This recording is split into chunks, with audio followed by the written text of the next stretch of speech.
Assalamualaikum warahmatullahi wabarakatuh. Sampurasun. Perkenalkan, nama saya Dedi Ruslan.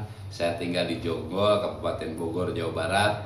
Saya adalah salah satu terapis kabuyutan Nabawadatalah Raksajasa. Oke, di sini saya ingin berbagi informasi terkait 4 pola hidup sehat. Yang pertama dari pola makan, kedua pola minum, ketiga pola tidur, keempat pola pikir. Nah, di sini saya ingin berbagi terkait bagaimana pola pikir itu bisa mengganggu kesehatan dan juga pola pikir itu bisa menyehatkan. Oke. Di sini saya ditemani partner saya Ki Jago Botim.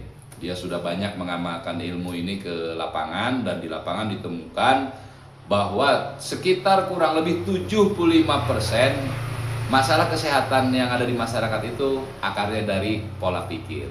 Oke, nah pola pikir itu terbagi menjadi 2 bidang. Yang pertama fixed mindset, yang kedua growth mindset.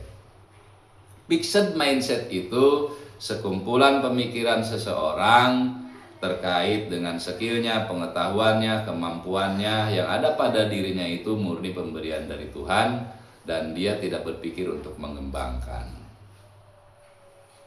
Yang kedua, growth mindset. Growth mindset adalah sekumpulan pemikiran seseorang di mana segala skill, kemampuan, pengetahuan, apapun kecakapan yang pada dirinya yang ada itu pemberian dari Tuhan dan bisa dikembangkan. Tentunya pasti bisa, yaitu dengan cara belajar. Oke, di sini saya ingin berbagi tips bagaimana pola pikir bisa menyehatkan tubuh dan pola pikir juga bisa mengganggu kondisi tubuh. Oke, seseorang yang berpikir dominan kepada sedikit kehilangan kepercayaan kepada dirinya tapi berkepanjangan atau bisa dibilang kurang pede gitu. Nah, seseorang yang kurang pede itu dalam kehidupannya juga dia nggak mudah bergaul, kemudian sulit untuk tampil di banyak orang atau di tempat umum yang memerlukan figur dia. Nah, salah satunya dari akibat kurang pedenya, pikirannya nggak pede nih pada dirinya sendiri kurang dipercaya, bagaimana orang lain bisa mempercayai dirinya. Nah, itu juga organ usus kecilnya terganggu, penyerapannya, sari-sari makanan terganggu gitu. Nah, berikutnya lagi, orang yang berpikir atau pola pikirnya itu selalu ingat kepada hal-hal yang membuat dia kecewa. Nah, kekecewaan yang berkepanjangan itu juga mengakibatkan organnya terganggu, semangat hidupnya terganggu, sulit move on. Nah, itu trik pemanas yang terganggu sehingga panasnya darah juga kurang, hangatnya tubuh juga kurang, semangat hidupnya juga kurang. Nah, itu bisa menjadi keluhan ke organ atau penimbul sakit. Kemudian seseorang yang berpikir atau berpikirnya itu kepada hal-hal yang marah, sesuatu yang dia marah mendalam gitu, berkepanjangan pula gitu pada seseorang, kehidupan atau apapun itu. Nah, itu bisa mengganggu tensinya, mengganggu kinerja pompa jantung atau tensinya, atau bisa dibilang seseorang itu hipertensi atau mudah marah karena dia banyak yang dirasa gitu, kalau gangguan pola pikir itu.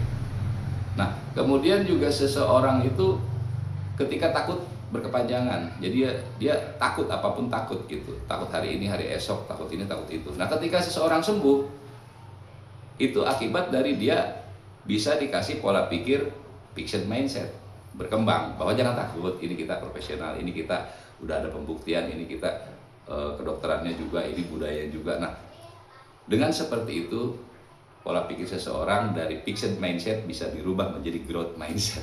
Nah, seperti itu rekan-rekan. Kemudian seseorang juga yang berpikirnya itu atau ingatnya kepada hal-hal yang menyedihkan buat dia, sehingga dia sering merasa kesepian, sedih, kayak hidup sendiri. Nah, itu sedih yang berkepanjangan itu dari pola pikir seperti itu bisa mengganggu kinerja paru-paru. Jadi tahu rekan-rekan semua kan gangguan di paru-paru ya, sulit bernapas, sesak, nyeri bulu hati, apa segala macam. Nah, itu berawal bisa karena pola pikir. Gitu rekan-rekan. Nah, bagaimana supaya pola pikir itu bisa membuat sehat? Nah, Ki Jago Botim, partner saya, sudah sering pembuktiannya Ki ya di lapangan gitu, bahwa ketika seseorang itu dimotivasi, pola pikirnya kita transfer growth mindset, yang tidak pede jadi pede, yang kecewa bisa ikhlas, yang marah dia bisa menggagahkan dirinya, kemudian yang takut dia menjadi tidak takut karena ada pedoman dan petunjuk, ada mentor, ada guru, ada pengobat, ada penyehat gitu kan. Kemudian juga yang sedih itu jadi gembira dengan adanya kita. Nah, itulah salah satu teknik pengobatan terapi kabuyutan Nabawadatala Raksa Jasad, itu dari perbaikan 4 pola hidup sehat yang tadi saya jelaskan.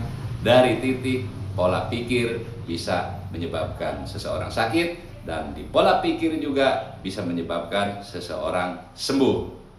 Fixed mindset atau growth mindset.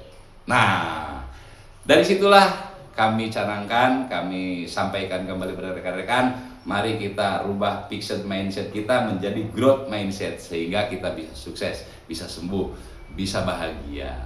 Oke, terima kasih rekan-rekan semua. Saya dan Ki Jago Botim pamit mundur. Terima kasih. Apabila ada kesalahan dan kekurangan, mohon dimaklumi. Wabillahi taufiq wal hidayah. Wassalamualaikum warahmatullahi wabarakatuh.